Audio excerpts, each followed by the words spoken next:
অসম চাহ জনজাতি ছাত্ৰ সন্থাৰ 49তম দ্বিবাৰ্ষিক সাধাৰণ অধিৱেশন আৰু অসম চাহ জনজাতি মহিলা সমিতিৰ কেন্দ্ৰীয় দ্বিবাৰ্ষিক অধিৱেশন উপলক্ষে আপোনালোকৰ মাজত উপস্থিত থাকিবলৈ পাই মই অতিশয় আনন্দিত হৈছোঁ। এই গুৰুত্বপূৰ্ণ দিনটোত যি দুগৰাকী মহান নেতাৰ উদ্যোগ আৰু প্ৰচেষ্টাৰে আঠচাৰ বীজ ৰোপণ হৈছিল, সেই দুগৰাকী আদৰ্শ পুৰুষ শ্ৰী চাইমন সিং হৰ আৰু শ্ৰী সন্তোষ ৰত্নৰ প্ৰতি মই মোৰ গভীৰ শ্ৰদ্ধাঞ্জলি নিবেদন কৰিছোঁ। লগতে আঠচাৰ কেন্দ্ৰীয় অধিৱেশনত নিৰ্বাচিত নতুন বিষয়ববীয়াসকলক মই আন্তৰিক অভিনন্দন জনাইছোঁ আৰু বৰ্তমানৰ বিষয়ববীয়াসকলকো মই মোৰ শুভেচ্ছা জ্ঞাপন কৰিছোঁ। চাহ বাগিচাত কৰ্মৰত শ্ৰমিকৰ অধিকাৰ প্ৰতিষ্ঠা, বাগিচাৰ মালিকৰ শোষণ বঞ্চনাৰ পৰা মুক্ত কৰা তথা বাগিচাত শিক্ষা প্ৰসাৰৰ মহান উদ্দেশ্য আগত লৈ ৰাজ্যৰ চাহ জনজাতি যুৱ প্ৰজন্মক একত্ৰিত কৰি আজিৰ পৰা ৭৭ বছৰ পূৰ্বে জন্ম হৈছিল চাহ জনজাতিৰ নিজস্ব ছাত্ৰ সংগঠন। 1947 চনৰ 28 ডিচেম্বৰত চাইমন সিং হৰ আৰু শ্ৰী সন্তোষ কুমাৰ ডাঙৰীয়াই স্বজাতি প্ৰেমেৰে উদ্বুদ্ধ কেইগৰাকীমান ছাত্ৰক লগত লৈ ডিব্ৰুগড় জিলাৰ টেঙাখাটৰ দীঘলীয়াত জন্ম দিছিল অসম ছোটানাগপুৰী ছাত্ৰ সন্মিলন। 1947 চনত জন্ম লাভ কৰা সংগঠনটোৰ নাম পিছলৈ 1958 চনত সদৌ অসম চাহ বাগিচা সম্প্ৰদায় ছাত্ৰ সন্থা, 1948 চনত অসম চাহ মজদুৰ সম্প্ৰদায় ছাত্ৰ সন্থা, 1970 চনত অসম চাহ মজদুৰ জনজাতি ছাত্ৰ সন্থা আৰু 1984 চনত অসম চাহ জনজাতি ছাত্ৰ সন্থালৈ ৰূপান্তৰ হৈ আজি সমগ্ৰ অসমতে আঠচা হিচাপে পৰিচয় হৈ পৰিছে। অসমৰ চাহ বাগিচাসমূহত অমানসিক পৰিশ্ৰম কৰি সেই সময়ৰ চাহ বাগিচাৰ ব্ৰিটিছ মালিকৰ অকথ্য নিৰ্যাতন আৰু শোষণৰ বলি হোৱা চাহ জনগোষ্ঠীৰ লোকসকলৰ অধিকাৰ, আত্মমৰ্যাদা আৰু স্বাভিমান প্ৰতিষ্ঠাৰ বাবে আঠচাই জন্মলগ্নৰ পৰা সংগ্ৰাম কৰি আহিছে। ছাত্ৰ সংগঠনটোৰ দীঘলীয়া কালজুৰি চলোৱা নিৰন্তৰ প্ৰচেষ্টাৰ বাবে আজি আমাৰ চাহ শ্ৰমিকসকলৰ জীৱনৰ মান উন্নত হৈছে। সংগঠনটোৰ নেতৃত্বত চলা সংগ্ৰামৰ ফলশ্ৰুতিতে মালিক পক্ষৰ শোষণ আৰু নিপীড়ন অন্ত পৰাৰ লগে লগে চাহ শ্ৰমিকসকলৰ নিজৰ প্ৰাপ্যৰ প্ৰতি সচেতন হোৱাও পৰিলক্ষিত হৈছে। আঠচাৰ সামাজিক আন্দোলনৰ পৰিণতিত চাহ জনগোষ্ঠীৰ যুৱক যুৱতীসকলে বাগানৰ চাৰিসীমা পাৰ হৈ বহল পৃথিৱীলৈ ওলাই আহিবলৈ সক্ষম হৈছে। উচ্চ শিক্ষাৰে নিজক শিক্ষিত কৰি চৰকাৰী চাকৰি আৰু আন ধৰণে নিজক সংস্থাপিত কৰি তুলিবলৈ চাহ জনগোষ্ঠীৰ লোকসকলৰ মাজত সচেতনতা বৃদ্ধি হোৱা অসম চাহ জনজাতি ছাত্ৰ সন্থাৰ নিৰলস প্ৰচেষ্টাৰ এক গুৰুত্বপূৰ্ণ ভূমিকা আছে। অসমৰ জনজীৱনলৈ চাহ জনজাতিৰ সমাজখনে অপৰিসীম বৰঙণি আগুৱাই আহিছে। অসমৰ চাহ খেতিৰ এই দীঘলীয়া সময়ছোৱাত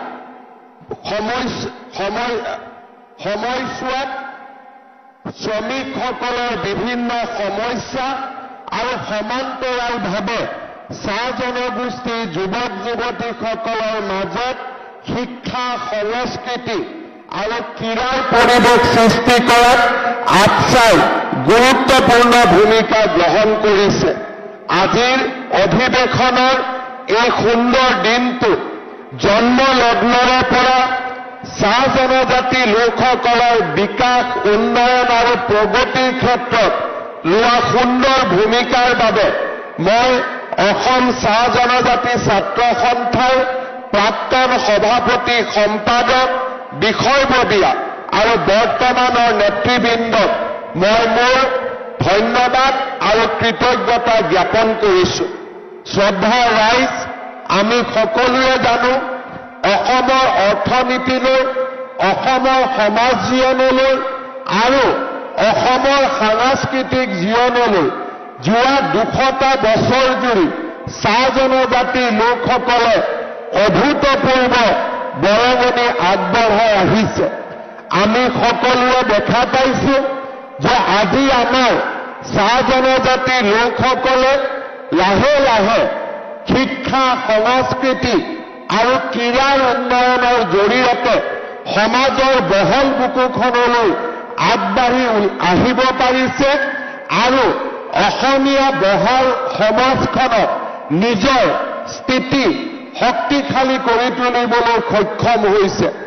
আমাৰ চাহ বাগিচাৰ পৰা কেইবাজনো শিল্পীয়ে আজি সমাজৰ বহল বুকুলৈ ওলাই আহিব পাৰিছে। শিক্ষাৰ ক্ষেত্ৰত বহুতো ছাত্ৰ ছাত্ৰীয়ে সুনাম অৰ্জন কৰিব পাৰিছে। চিকিৎসক, অভিযন্তা, প্ৰশাসনিক বিষয়া হিচাপে সুনাম অৰ্জন কৰিব পাৰিছে আৰু সমান্তৰালভাৱে অসমৰ ৰাজনৈতিক, অৰ্থনৈতিক আৰু সামাজিক জীৱনলৈ বৰঙণি আগবঢ়াব পাৰিছে। আমাৰ ৰাজ্য চৰকাৰে দায়িত্ব লোৱা দিনৰে পৰা চাহ জনগোষ্ঠীৰ লোকসকলৰ এই অভূতপূৰ্ব বৰঙণিক আমি সদায়ে স্বীকাৰ কৰি আহিছো আৰু সমাজখনৰ উন্নয়নৰ বাবে, সমাজখনৰ উত্তৰণৰ বাবে আমি নিৰবিচ্ছিন্নভাৱে যোৱা 4.5 বছৰত আমি কাম কৰিবলৈ সক্ষম হৈছিলো।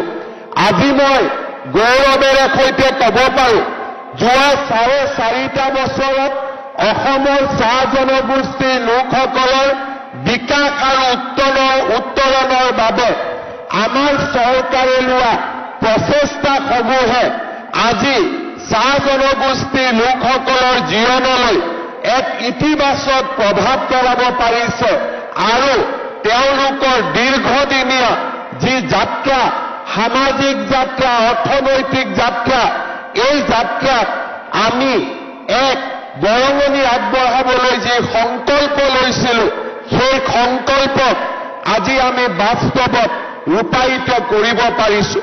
চাহ জনগোষ্ঠীৰ লোকসকল অভূতপূৰ্ব সাংস্কৃতিক গুণেৰে, সাংস্কৃতিক পৰম্পৰাৰে বিভূষিত হৈ আছে। ডক্টৰ ভূপেন হাজৰিকা ডাঙৰীয়াই তেওঁৰ জীৱনকালত চাহ জনগোষ্ঠীৰ লোকসকলৰ সাংস্কৃতিক সম্পদ ঝুমুৰকে ধৰি আমাৰ জাতীয় জীৱনৰ বিভিন্ন সম্পদক বহল বুকুলৈ, বিশ্বৰ বুকুলৈ লৈ যাবলৈ চেষ্টা কৰিছিল।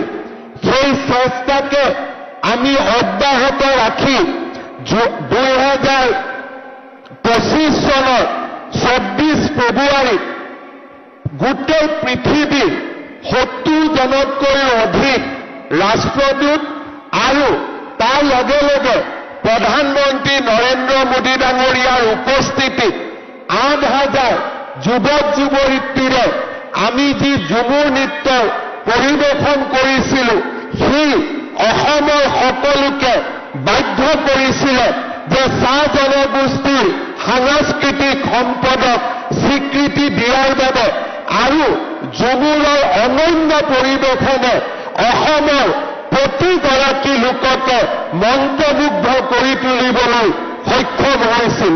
এতিয়া আমি সংকল্প লৈছো যে গুৱাহাটীত ঝুমুৰৰ প্ৰদৰ্শনৰ পিছত অহা বছৰ আমি নতুন দিল্লীলৈ লৈ গৈ ঝুমুৰৰ আমি প্ৰদৰ্শন কৰিম। তাৰো আমি সিদ্ধান্ত লৈছো যে আমি ঝুমুৰক অকল অসমৰ ভিতৰতে আবদ্ধ নাৰাখো, আমি নতুন দিল্লী ৰাষ্ট্ৰৰ ৰাজধানীলৈ লৈ গৈ আমি ঝুমুৰক প্ৰদৰ্শন কৰিম। আজি আমি সকলোৱে জানো যে চাহ জনগোষ্ঠীৰ লোকক আটাইতকৈ প্ৰয়োজন হৈছে শিক্ষাৰ। যিকোনো কাৰণতেই নহওক কিয় আগত যিমান অসমত চৰকাৰ আছিলে তেওঁলোকে প্ৰাথমিক বিদ্যালয়তকৈ ওপৰলৈ গৈ চাহ বাগিচাত শিক্ষানুষ্ঠান স্থাপনৰ বাবে চিন্তা কৰা নাছিলে। মই যেতিয়া অসমৰ শিক্ষামন্ত্ৰী তথা মুখ্যমন্ত্ৰীৰ দায়িত্ব লওঁ প্ৰথমবাৰলৈ মোৰ দৃষ্টিলৈ আহে যে চাহ বাগিচাত প্ৰাথমিক বিদ্যালয় আছে, কিন্তু যোৱা ৭৫ বছৰত চাহ বাগিচাত আমি হাইস্কুল প্ৰতিষ্ঠা কৰা নাই, হায়াৰ ছেকেণ্ডাৰী প্ৰতিষ্ঠা কৰা নাই। আমাৰ চৰকাৰৰ প্ৰচেষ্টাত প্ৰথমবাৰলৈ আমি চাহ বাগিচাত ১১৫খন হাইস্কুল স্থাপন কৰিবলৈ পাৰিছিলোঁ আৰু অহা জানুৱাৰী মাহত আৰু ১০০খন হাইস্কুল আমি চাহ বাগিচাৰ যুৱক যুৱতীৰ বাবে মুকলি কৰি দিবলৈ সিদ্ধান্ত গ্ৰহণ কৰিছোঁ। আজি মই যেতিয়া কেইবাখনো চাহ বাগিচালৈ গৈছিলোঁ, স্কুলবিলাক হোৱাৰ পিছত তেওঁলোকৰ লগত যেতিয়া ছাত্ৰ ছাত্ৰীসকলৰ লগত যেতিয়া মই ভাৱৰ আদান প্ৰদান কৰিছিলোঁ তেওঁলোকৰ চকুত মই অযুত সপোন দেখা পাইছিলোঁ যে তেওঁলোকেও নিজৰ জীৱনলৈ পৰিৱৰ্তন আনিব বিচাৰে, তেওঁলোকেও ডক্টৰ হ'ব বিচাৰে, ইঞ্জিনিয়াৰ হ'ব বিচাৰে, প্ৰফেচাৰ হ'ব বিচাৰে, বিজ্ঞানী হ'ব বিচাৰে। সেইবাবে আমি যি হাইস্কুল প্ৰতিষ্ঠা কৰিছিলোঁ তাক লগে লগে আমি সিদ্ধান্ত লৈছিলোঁ যে তাত আমি 11 আৰু 12 লগত আমি সংযোগ কৰিম আৰু হায়াৰ ছেকেণ্ডাৰী স্কুলো আমি চাহ বাগিচাত স্থাপন কৰিম। আজি আমি দেখা পাইছোঁ যে এই স্কুলসমূহৰ প্ৰসাৰৰ লগে লগে আমাৰ চাহ বাগিচাসমূহত জ্ঞানৰ যি অন্বেষণ, জ্ঞানৰ যি প্ৰচেষ্টা সি বহু গুণে বৃদ্ধি পাবলৈ সক্ষম হৈছে। আজি চাহ বাগিচাৰ পৰা নাৰ্ছ ওলাইছে, ইঞ্জিনিয়াৰ ওলাইছে, ACS অফিচাৰ ওলাইছে, আজি আমাৰ চাহ বাগিচাৰ পৰা ডক্টৰ ওলাইছে। আমাৰ চৰকাৰৰ আটাইতকৈ ডাঙৰ সিদ্ধান্ত আছিলে যে আমি যেতিয়া সিদ্ধান্ত লৈছিলোঁ যে অসমৰ প্ৰত্যেকখন মেডিকেল কলেজতে আমি চাহ বাগিচাৰ ছাত্ৰ ছাত্ৰীৰ বাবে 3টাকৈ ডক্টৰৰ আসন আমি সংৰক্ষিত কৰিম। আজি আমাৰ প্ৰচেষ্টাত অসমত 30টাতকৈও আজি অধিক ডক্টৰ বা MBBSত পঢ়া ল'ৰা ছোৱালীৰ সৃষ্টি হৈছে আৰু অসমৰ চাহ বাগিচাসমূহলৈ এক যোগাত্মক পৰিৱৰ্তন আহিবলৈ সক্ষম হৈছে। আজিৰ ধীৰাজ গোৱালা ডাঙৰীয়াই মোক অনুৰোধ কৰিছিলে যে আমি যি প্ৰত্যেক মেডিকেল কলেজতে 3খনকৈ আসন সংৰক্ষণ কৰি আছিলোঁ তাক আমি 4খনলৈকে লৈ যাব পাৰোঁ নেকি। মই আজিৰ সভাতে আপোনালোকক জনাবলৈ পাই অত্যন্ত আনন্দিত যে এতিয়াৰ পৰা অসমৰ প্ৰত্যেকখন মেডিকেল কলেজত চাহ বাগিচাৰ ছাত্ৰ ছাত্ৰীৰ বাবে আমি 4টাকৈ আসন আমি সংৰক্ষণ কৰিম। ইয়াৰ ফলত আজি আমাৰ অসমত 14খন মেডিকেল কলেজ আছে। ইয়াৰ ফলত অসমত প্ৰত্যেক বছৰে আমি 46গৰাকীকৈ ছাত্ৰ ছাত্ৰীক ডক্টৰ বনাব পাৰিম। অহা বছৰ বঙাইগাঁৱত মেডিকেল কলেজ আৰম্ভ হ'ব আৰু লগে লগে আমাৰ মেডিকেল কলেজত ৰিজাৰ্ভেশ্যন 50খন আসনলৈ বৃদ্ধি পাব। 50গৰাকী ছাত্ৰ ছাত্ৰী ডক্টৰ হোৱাৰ সুবিধা পাব। শ্ৰদ্ধাৰ ৰাইজ, যোৱা 75 বছৰত আমি সকলোৱে অনুভৱ কৰিছিলোঁ যে আমাৰ চাহ বাগিচাৰ ল'ৰা ছোৱালীয়ে চৰকাৰী চাকৰিত যোগদান কৰিবলৈ পৰা নাই। আমি কেতিয়াও চিন্তা কৰা নাছিলোঁ যে আমাৰ ল'ৰা ছোৱালীক, চাহ বাগিচাৰ ল'ৰা ছোৱালীক আমি কেনেকৈ চৰকাৰী চাকৰি দিব পাৰোঁ। আমাৰ পুলিচৰ চাকৰি 3য় বৰ্গ 4ৰ্থ বৰ্গ আপোনালোকে যদি গোটেই অসমৰ কাৰ্যালয়বিলাকলৈ যায় চাহ বাগিচাৰ ল'ৰা ছোৱালী একেবাৰে কম দেখা পাব চাহ বাগিচাৰ ল'ৰা ছোৱালীৰ মাজত শিক্ষক নাছিলে, শিক্ষয়িত্ৰী নাছিলে, তৃতীয় বৰ্গৰ কৰ্মচাৰী নাছিলে, চতুৰ্থ বৰ্গৰ কৰ্মচাৰী নাছিলে। অসমত বহুত চৰকাৰ আহিলে, বহুত চৰকাৰ গ'ল, কোনেও সাহস কৰা নাছিল যে চাহ বাগিচাৰ ছাত্ৰ ছাত্ৰীৰ বাবে সুকীয়াকৈ চাকৰি সংৰক্ষণ কৰিব পাৰি নেকি। আমাৰ চৰকাৰে প্ৰচেষ্টা ল'লে আৰু আজি প্ৰথমবাৰৰ বাবে চৰকাৰী চাকৰিত আমি 3% ল'ৰা ছোৱালীৰ বাবে, চাহ বাগিচাৰ ল'ৰা ছোৱালীৰ বাবে চাকৰি সংৰক্ষণ কৰিলো। অহা নৱেম্বৰ মাহত চাহ বাগিচাৰ 1000তকৈও বেছি ল'ৰাই আমাৰ পৰা নিয়োগ পত্ৰ পাবলৈ সক্ষম হ'ব। যি কাম চাহ বাগিচাৰ 200 বছৰীয়া জীৱন যাত্ৰাৰ কালত নকওঁ, যোৱা 75 বছৰৰ জীৱন যাত্ৰাত কেতিয়াও সম্ভৱ হোৱা নাছিল।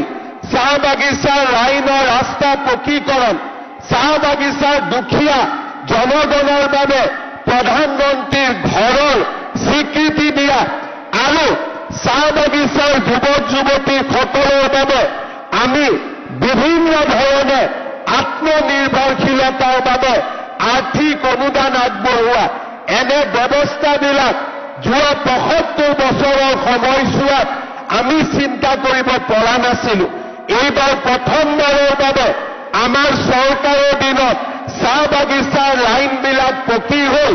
প্ৰথমবাৰৰ বাবে চাহ বাগিচাত বিশুদ্ধ খোৱা পানী যোগানৰ প্ৰচেষ্টা চলিলে।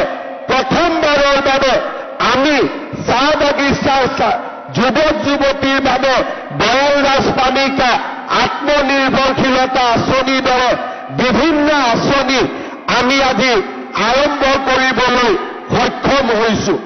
এতিয়া আমি চাব লাগিব যে ইয়াৰ পৰা আমি কলৈকে যাম, ইয়াৰ পৰা আমি আৰু কিমান নতুন দিনলৈ আমি যাত্ৰা আৰম্ভ কৰিম।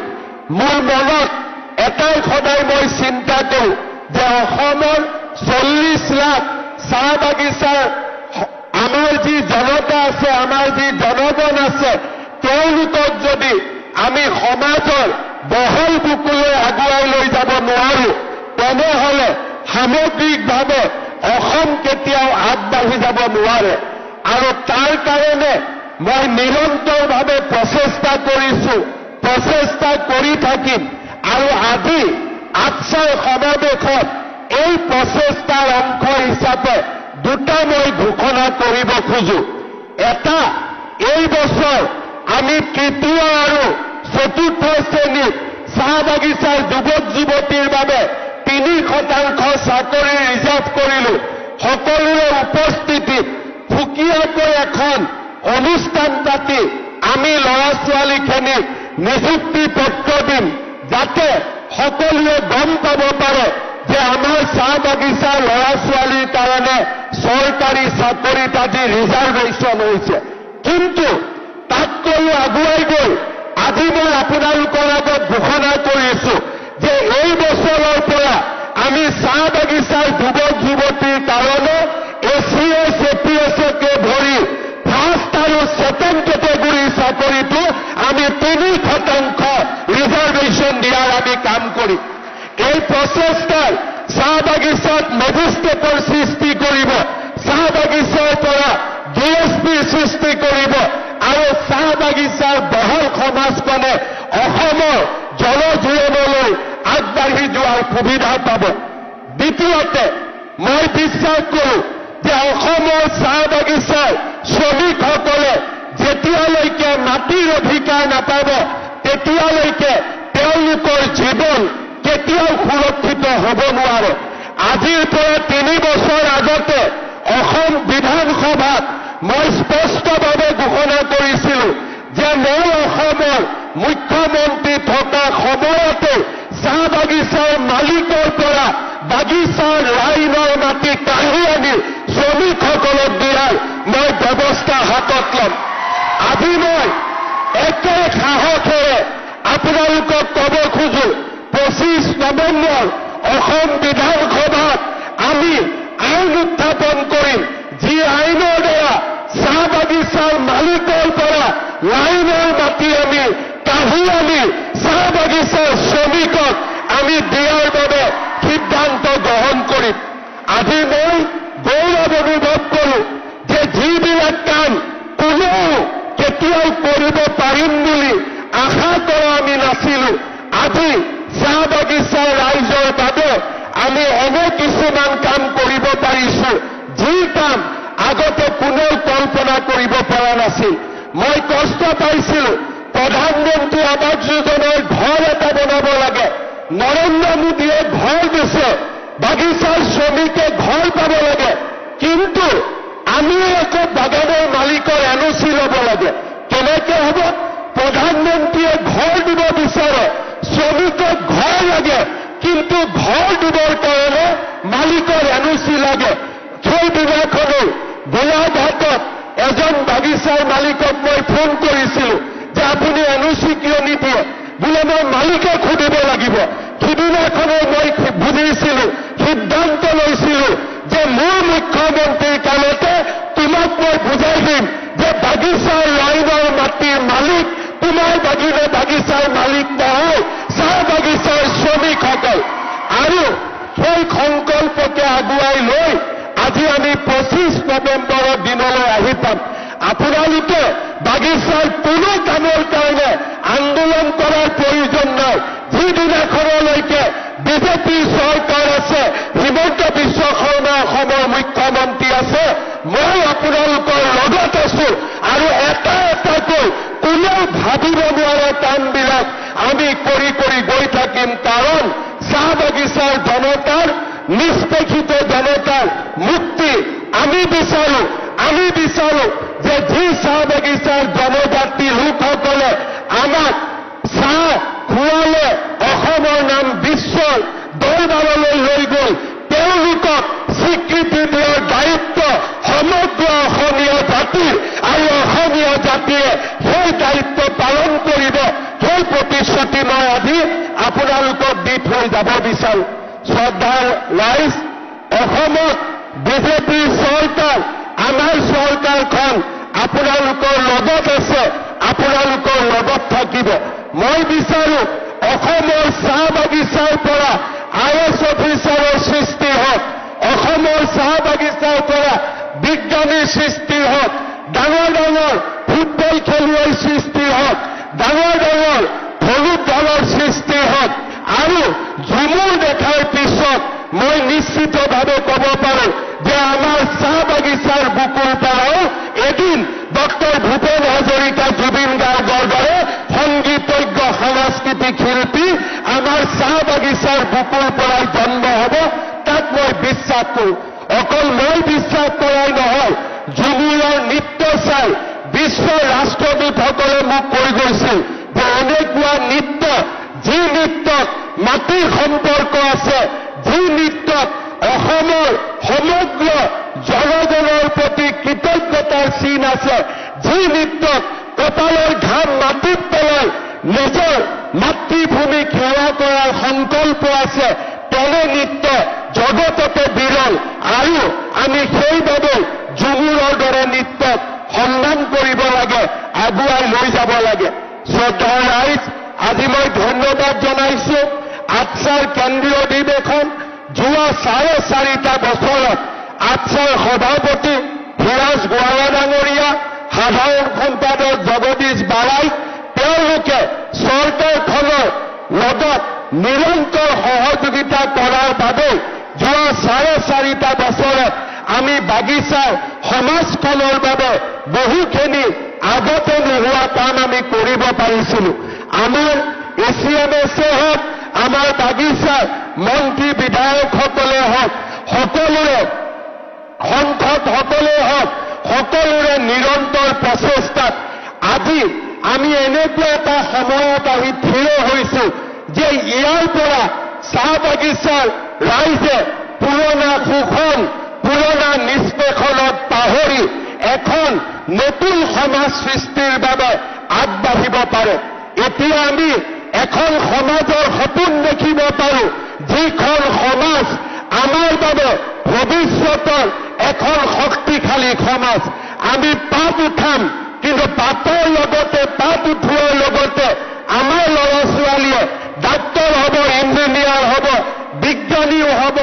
এয়া হৈছে সপোন দেখাৰ সময়, এয়া হৈছে আকাশ চোৱাৰ সপোন, এয়া হৈছে আকাশ চোৱাৰ সময়। মই চাহ বাগিচাৰ ল'ৰা ছোৱালীসকলক, যুৱক যুৱতীসকলক অনুৰোধ কৰিম, শিক্ষা, সংস্কৃতি আৰু ক্ৰীড়াই এটা জাতিক চহকী কৰে। শিক্ষা, সংস্কৃতি আৰু ক্ৰীড়াৰ জৰিয়তে এটা জাতিক আমি বিশ্বৰ বহল বুকুলৈ লৈ যাব পাৰোঁ। আপোনালোকে আপছাৰ এই অধিৱেশনৰ দিনাখন নিশ্চিতভাৱে সংকল্প গ্ৰহণ কৰিব যে আমি আমাৰ জাতিটোক, নিষ্পেষিত জাতিটোক আমি সমাজৰ বহল বুকুত প্ৰতিষ্ঠা কৰিম শিক্ষাৰ নৱজাগৰণেৰে, সাংস্কৃতিৰ আলোকেৰে আৰু ক্ৰীড়াৰ প্ৰতিভাৰেৰে। পুনৰ এবাৰ আপোনালোকে মোক নিমন্ত্ৰণ কৰি আপছাৰ এই অধিৱেশনত দুআষাৰ কথা ক'ব দিয়াৰ বাবে ধন্যবাদ জনাইছোঁ। আৰু অহা 25 নৱেম্বৰত আমি যাতে অসম বিধানসভাত বাগিচাৰ লাইনৰ অধিকাৰ শ্ৰমিকসকলক দিয়া যি আমাৰ ঐতিহাসিক পদক্ষেপ হ'ব, সেই পদক্ষেপত যাতে আপোনালোকে আমাক আশীৰ্বাদ দিয়ে, তাকে কামনা কৰি মই মোৰ বক্তব্যৰ সামৰণি মাৰিছোঁ। মোৰ লগত একেলগে ক'ব, ভাৰত মাতা কি, ভাৰত মাতা কি। ধন্যবাদ। জয় হিন্দ, বন্দে মাতৰম।